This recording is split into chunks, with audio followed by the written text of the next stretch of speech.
Friends, चलिए आज हम लोग पढ़ने जा रहे हैं sweetest love I do not go का ऑब्जेक्टिव। तो ऑब्जेक्टिव ऐसा ऑब्जेक्टिव बताएंगे इस वीडियो में हम, जो कि एग्जाम में एक भी प्रश्न छूटने नहीं जा रहा है, यानी इससे ज्यादा ऑब्जेक्टिव हमारे एग्जाम में नहीं आते हैं। तो स्टार्ट करते हैं बिना टाइम गंवाए हुए अपना ऑब्जेक्टिव। देखिएगा, पहला ऑब्जेक्टिव लिखा हुआ है और आंसर दे। हमारे भरोसे नहीं रहिएगा कि आंसर हम देंगे। आंसर हमको देने से पहले आंसर आपको देना है और लास्ट में कमेंट, वीडियो देखने के बाद आपको कमेंट कर कर बताना है कि आपने कितने ऑब्जेक्टिव सही किए हैं, कितने मार्क्स आए हैं। इस तरह से बताएंगे तो हमें भी खुशी होगा और आपकी समस्या का समाधान मैं अगले चैप्टर, अगले वीडियो में करेंगे कि किस तरह से पढ़ाए ताकि आपको चैप्टर पूरी तरह से क्लियर हो जाए, कंप्लीट हो जाए। ठीक, तो देखिए ऑब्जेक्टिव नंबर 1 लिखा हुआ है, लिखते जाइएगा और आंसर लिखते जाइएगा अपना कॉपी पर। Sweetest love I do not go, sweetest love I do not go is written by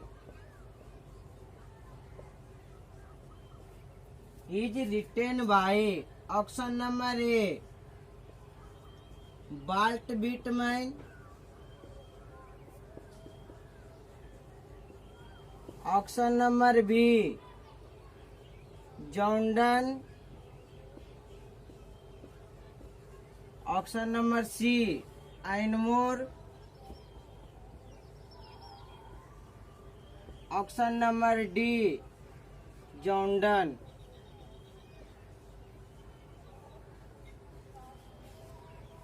चलिए दूसरा ऑब्जेक्टिव देखिएगा। दूसरा में है जॉन डन बाद ए खाली स्थान poet, option number A romantic, option number B nature, option number C metaphysical, option number D American. तीसरा लिखिएगा, जॉन डन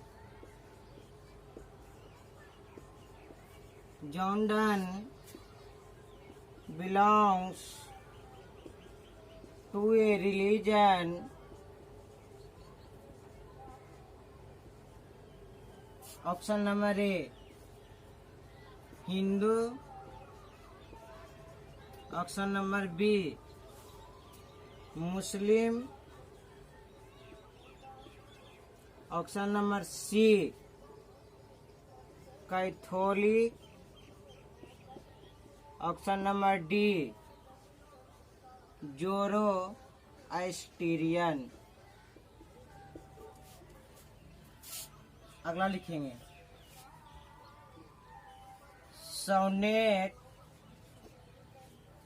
सोनेट है खाली स्थान lines, option number A 8 lines, B 6 line, C 14 lines, D 39 lines. तो आइए सबसे पहले इसको हम बारी बारी से हिंदी समझाएंगे और अपना आंसर आप मिलाते जाइएगा कौन सा आंसर सही है और आपको कितना नंबर आया है। तो देखिए, मिलाइए और जानिए आप अपना आंसर सही है या गलत। लिखा हुआ sweetest love I do not go is written by और आपको परीक्षा में जरूरी नहीं कि रिटन ही आएगा, रिटन के जगह पर आपको लिखा हुआ कंपोज्ड भी रहता है, यानी किसके द्वारा लिखा गया है। तो बाट बीट में इसका तो आंसर नहीं होगा जी। जॉन डन, ये जो लिखा हुआ है मॉडर्न इंग्लिश में, लेकिन यह जो लेखक थे ओल्ड इंग्लिश के, इसीलिए ये भी गलत हो गया। एनमोर, एनमोर इसका लेखक नहीं है, इसका लेखक है डी यानी जॉन डन। तो ऑप्शन नंबर डी पर क्लिक कीजिए, सही मारिए। चलिए अगला देखिएगा, कह रहा है जॉन डन बाज ए पोएट। जॉन डन कैसा कवि थे? तो रोमांटिक नहीं थे, नेचर नहीं थे, क्या थे? मेटाफिजिकल, अमेरिकन भी नहीं थे, यानी ऑप्शन नंबर सी। कह रहा John Donne belongs to a religion. Religion का मतलब जानते हैं, धर्म होता है। तो बताइए जॉन डन किस धर्म से बिलोंग करते थे, यानी उनका जन्म किस धर्म में हुआ था? तो उनका जन्म हिंदू में नहीं हुआ था, बी मुस्लिम में भी नहीं हुआ था, उनका जन्म हुआ है कैथोलिक धर्म। और जोरोस्ट्रियन का मतलब होता है पारसी। चलिए तो इसका आंसर हो जाएगा सी। अगला देखिएगा, लिखा हुआ सोनेट हैज खाली स्थान लाइन्स, यानी सोनेट में कितने लाइन होती है? तो आपको हम बताए थे कि 14 लाइन की कविता को सोनेट कहते हैं, अर्थात सोनेट में 14 लाइन होती है। तो आइए सोनेट को दो भागों में बांटा गया है, पहला फर्स्ट स्टंजा और दूसरा second stanza. First stanza 8 line की, जिसे हम लोग बोलते हैं ऑक्टेव, और सेकेंड स्टंजा जो होती है 6 लाइन की, जिसे हम लोग बोलते हैं सेस्टेट। क्या बोलते हैं?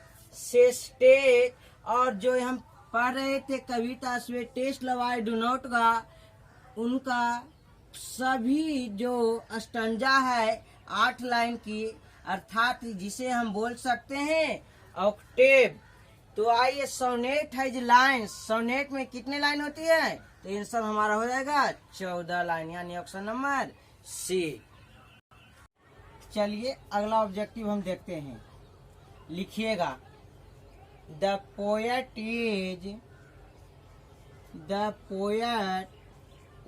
इज बेटर देन खाली स्थान। Option number A man, option number B beloved, option number C moon, option number D sun. चलिए अगला ऑब्जेक्टिव देखिएगा, लिखेंगे अगला objective who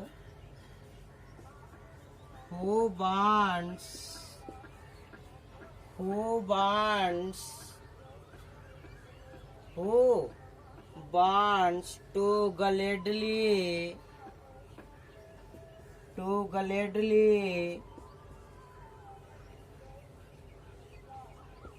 accept death। Option number A John Donne, B beloved, C father, D mother. अगला लिखेंगे, अगला लिखिएगा John Donne feels that A, John Donne feels that A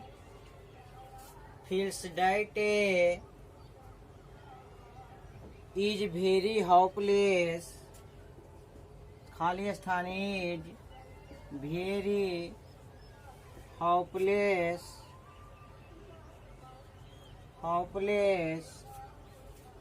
option number A पर ध्यान दीजिएगा, man B luck C animal D bird. चलिए अगला देखिएगा। अगला ऑब्जेक्टिव में है आपका John thinks that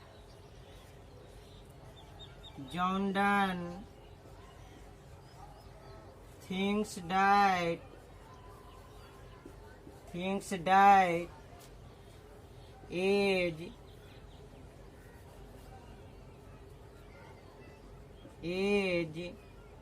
certain।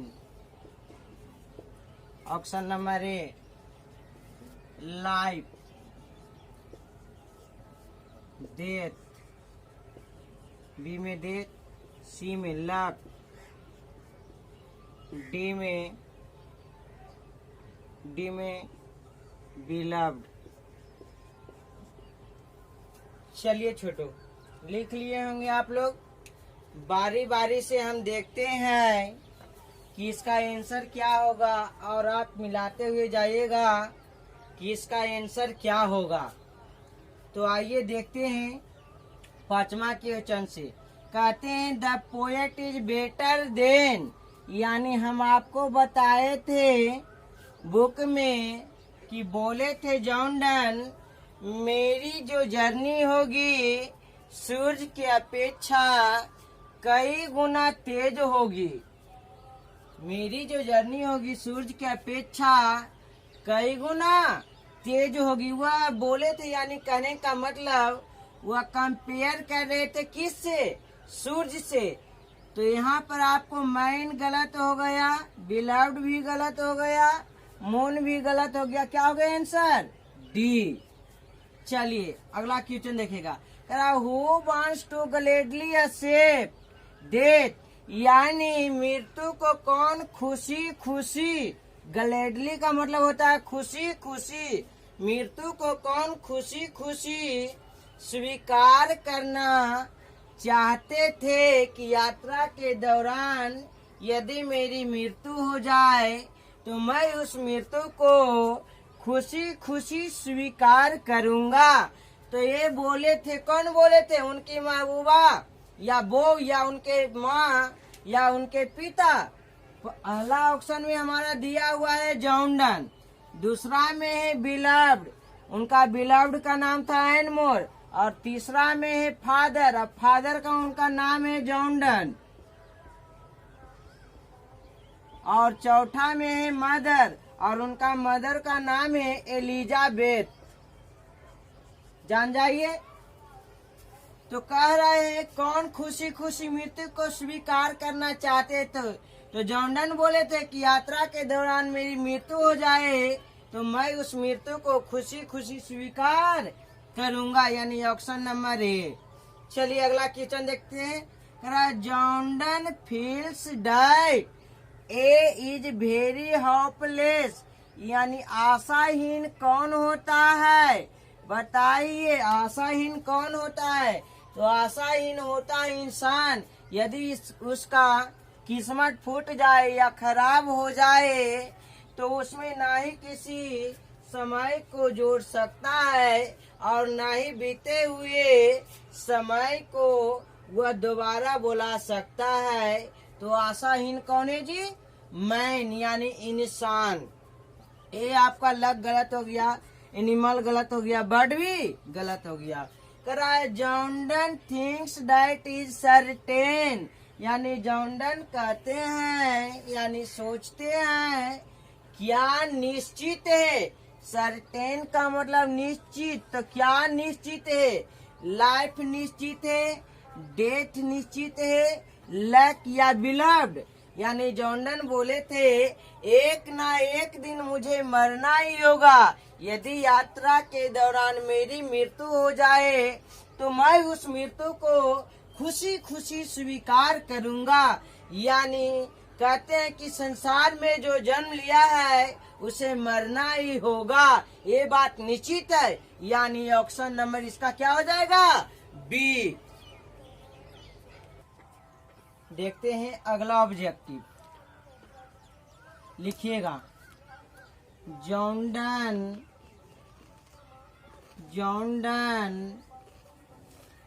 wrote sweetest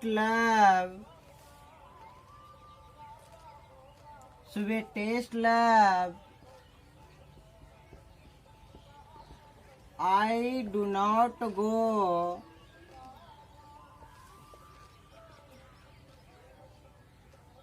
about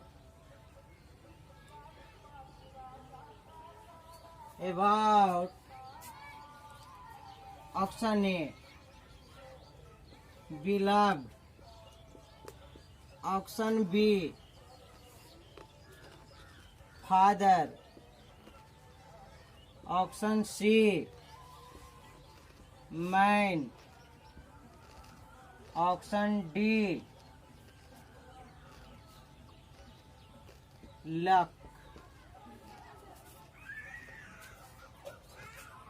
चलिए अगला देखिएगा। Jordan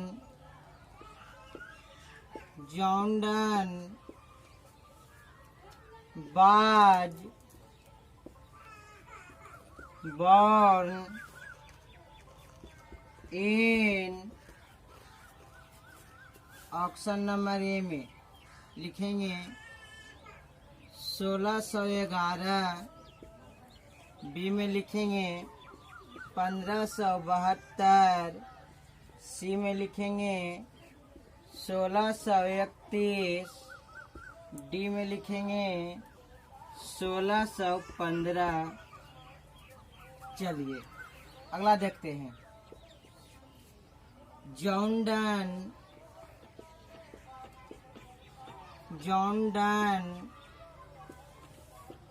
died in option number A 1572, option number B 1611, option number C 1615, option number D 1631। अगला देखिएगा, कह रहा है, लिखेंगे अगला man's power is very, option number A strong, option number B big, option number C luck, option number D bad. चलिए इसको हम बारी बारी से देखते हैं इसका आंसर क्या होगा और आप अपना आंसर मिलाते जाइएगा। पहला में कह रहा है Jordan road sweetest love I do not go about, यानी जॉर्डन ने sweetest love I do not गो किसके लिए लिखे, तो किसको समझा रहे थे, अपनी प्रेमिका को, जिनका नाम क्या था एनमोर। ऑप्शन में कहीं दिख रहा है एनमोर? नहीं, तो प्रेमिका का इंग्लिश क्या होता है? बिलव्ड, ऑप्शन नंबर ए। चलिए दूसरा में है, कह रहा है यानी 10वां में है जॉर्डन वाज बॉर्न इन, यानी जॉर्डन का जन्म कब हुआ था, तो जॉर्डन का जन्म हुआ यानी 1611 ईस्वी में। वे कविता लिखे थे कितने वर्ष की आयु में, तो लिखे थे 39 वर्ष की आयु में। 1572 में उनका जन्म हुआ और 1631 में उनका मृत्यु हुआ 59 वर्ष की आयु में, और 1615 इसमें 42 वर्ष की आयु में वे शादी किए थे, यानी ऑप्शन नंबर बी। अगला देखिए 11 नंबर, कह रहा है जॉर्डन डाइड इन, यानी जॉर्डन का मृत्यु कब हुआ, तो कब हुआ छोटू, अभी हम बताए हैं 1631 ईस्वी में 59 वर्ष की आयु में, यानी खोजिए ऑप्शन नंबर डी। अगला कह रहा है मैन्स पावर इज वेरी, यानी कह रहा है इन किसी इंसान की जो शक्ति होती, कोई इंसान होता है वह होता है, क्या होता है जी, बिग या स्ट्रॉन्ग या बैड या लक, तो होता है किस मैन्स पावर, यानी मनुष्य की शक्ति काफी ही कमजोर होती है और कमजोर का इंग्लिश होता है वीक। देखते हैं छोटू, अगला क्वेश्चन देखिएगा, यानी 13वां नंबर लिखा हुआ आपको रहेगा खाली स्थान the sun bent hands, bent hands. Option number A today, option number B Easter, option number C night, option number D Easter night. चलिए अगला क्वेश्चन देखिएगा। John done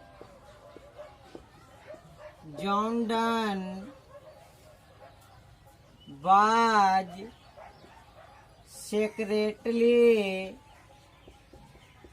marrying at the age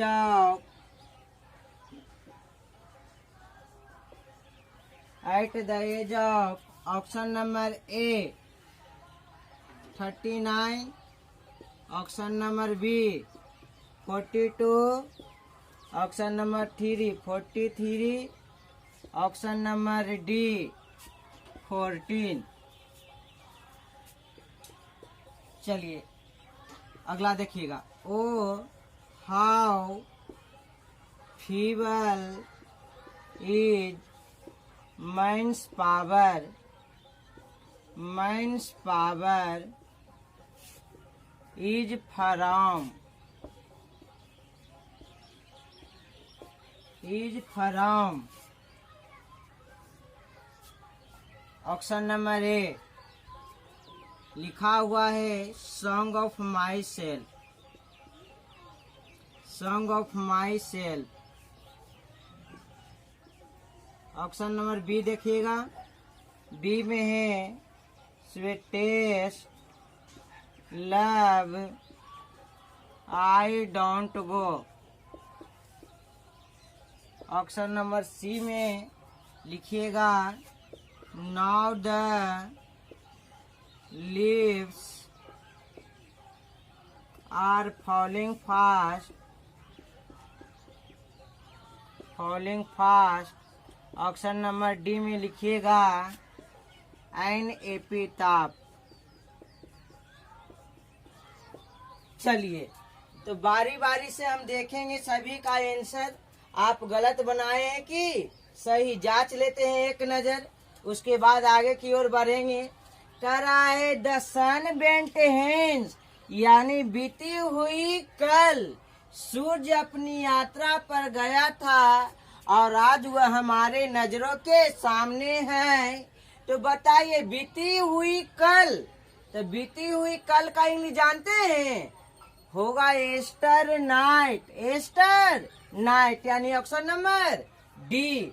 फिर कहते हैं John Donne was secretly marrying at the age of, यानी John Donne ने चोरी चोरी छिपके शादी कब किए, तो कब किए कहेगा तो वो लिखिएगा 1615, लेकिन कितने वर्ष की आयु में किए, तो कितने वर्ष की आयु में किए छोटू, तो 42 वर्ष, ऑप्शन नंबर बी।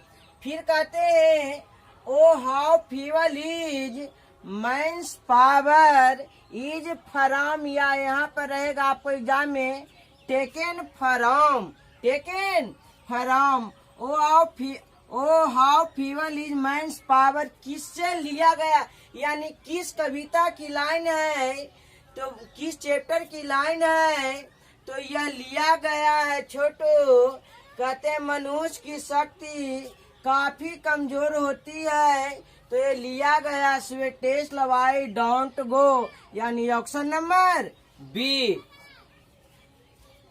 क्वेश्चन देखते हैं छोटो, लिखेंगे alive never parted bee is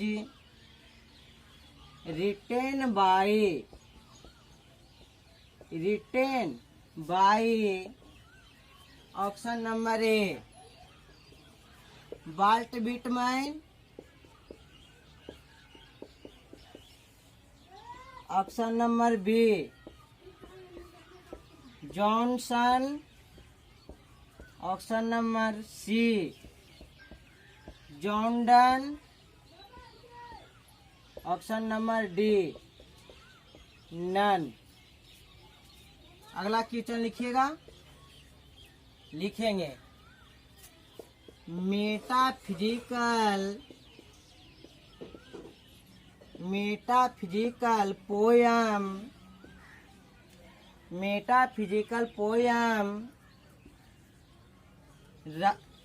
started in खाली स्थान, ऑप्शन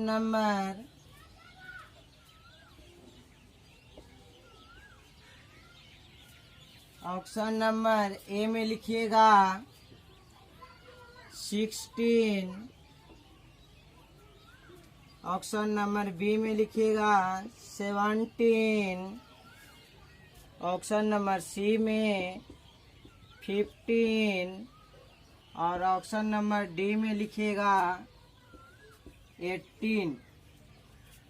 यानी कह रहा है मेटाफिजिकल पोयम स्टार्टेड इन खाली स्थान सेंचुरी, यानी मेटाफिजिकल पोयम लिखना कौन सी सेंचुरी में स्टार्ट हुआ, तो एक्सप्लेन करते हैं। पहले क्वेश्चन पहले लिख लेते हैं ऑलरेडी। अगला क्वेश्चन लिखेंगे मेटाफिजिकल पोयम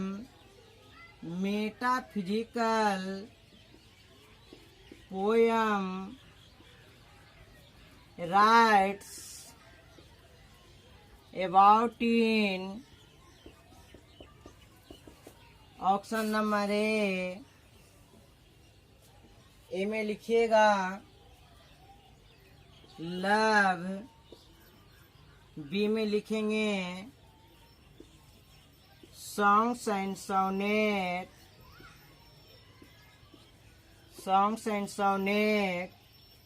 सी में लिखेंगे नेचर,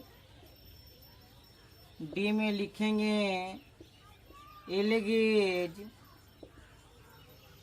अगला क्वेश्चन लिखेंगे John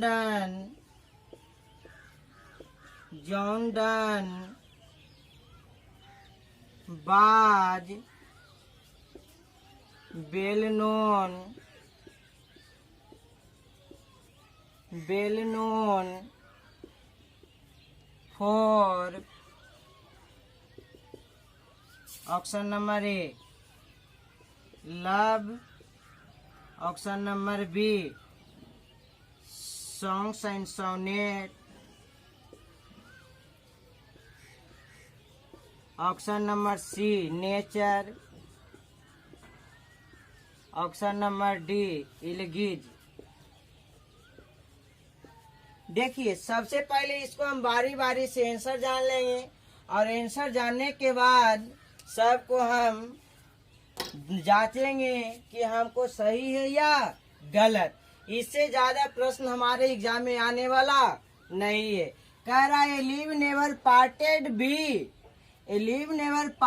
B is written by, यानी किसके द्वारा लिखा गया। तो सबसे पहले इस तरह के प्रश्न रहेगा तो आपको जांचना पड़ेगा यह जो लाइन लिया गया किस कविता की लाइन है। तो यह sweetest love I do not go के लास्ट स्टंजा की लास्ट लाइनें हैं। आपको याद नहीं होगा शायद, ऐसे आप सोच रहे होंगे, लेकिन हम आपको बार बार इस पर जिक्र किए थे कि जो एक दूसरे के दिल में रहते हैं, हृदय में रहते हैं, वह कभी जुदा नहीं होते हैं। तो और यह बात कहकर विदा लिए थे। तो इसका लेखक, इस लाइन के लेखक कौन है? तो जॉन डन, यानी ऑप्शन नंबर सी। चलिए अगला देखते हैं। मेटाफिजिकल पोएम स्टार्टेड इन, यानी मेटाफिजिकल पोएम लिखना स्टार्ट कब हुआ? तो हुआ था लगभग 1600 ईस्वी, यानी कहने का मतलब 17th सेंचुरी, यानी ऑप्शन नंबर बी। चलिए अगला क्वेश्चन देखिएगा। कह रहा है metaphysical poem writes about in, यानी मेटाफिजिकल पोएम में किसका वर्णन रहता है? यानी वैसा कविता जो लव, नेचर और डेथ के बारे में वर्णन हो, तो उसे मेटाफिजिकल पोएम कहते हैं। तो ना ही इसमें एक जगह लव है, ना ही नेचर है, और ना ही डेथ है। तो इस तरह के यदि आपको ऑप्शन में रहेगा तो आप इस क्वेश्चन को छोड़ दीजिएगा। इसका आंसर होना चाहिए नन, लेकिन आपको ऑप्शन में नन नहीं है तो छोड़ दीजिएगा। इस तरह के क्वेश्चन रहेगा। तो देखिए अगला क्वेश्चन कह रहा है John Donne was well known for, यानी जॉन डन प्रसिद्ध थे। तो किस लिए प्रसिद्ध थे? तो जॉन डन प्रसिद्ध थे सॉन्ग्स एंड सोनेट के लिए, सॉन्ग्स एंड सोनेट के लिए, यानी ऑप्शन नंबर बी। और यदि आपको अच्छा लगा हो कि सही है, यदि हम अच्छा से पढ़ा रहे हैं तो शेयर कीजिएगा, लाइक कीजिएगा। यदि आपको खराब लगे तो डिसलाइक भी कीजिएगा। ये नहीं कि लाइक करना जरूरी है, लेकिन कमेंट करके बता दीजिएगा कि हमें क्या प्रॉब्लम है, आपको आवाज समझ में नहीं आ रहा है या कोई और प्रॉब्लम है, तो हम अपने आप में सुधार करने की कोशिश करेंगे। क्योंकि YouTube पर हम पहली बार आ रहे हैं तो कुछ न कुछ प्रॉब्लम आएगा। क्योंकि जिस तरह से इंसान को यदि टेबल नहीं आता है, ABCD नहीं आता है, तो उसके लिए लगता है बोझ है। ठीक उसी तरह से हम अकेला पढ़ा रहे हैं तो हमें भी लगता है कि नहीं, हमसे ये नहीं होगा। तो धीरे धीरे जो त्रुटियां हैं आप अपना सलाह व्यक्त कीजिए हमारे साथ कमेंट के साथ, हम पढ़ेंगे, उसके सुधार करेंगे अगले वीडियो में। ये नहीं कि उसी वीडियो में करेंगे, लेकिन अगले वीडियो में जरूर हम करने की कोशिश करेंगे। वीडियो देखने के लिए थैंक्स, शुक्रिया, और अच्छा लगे तो शेयर कीजिएगा।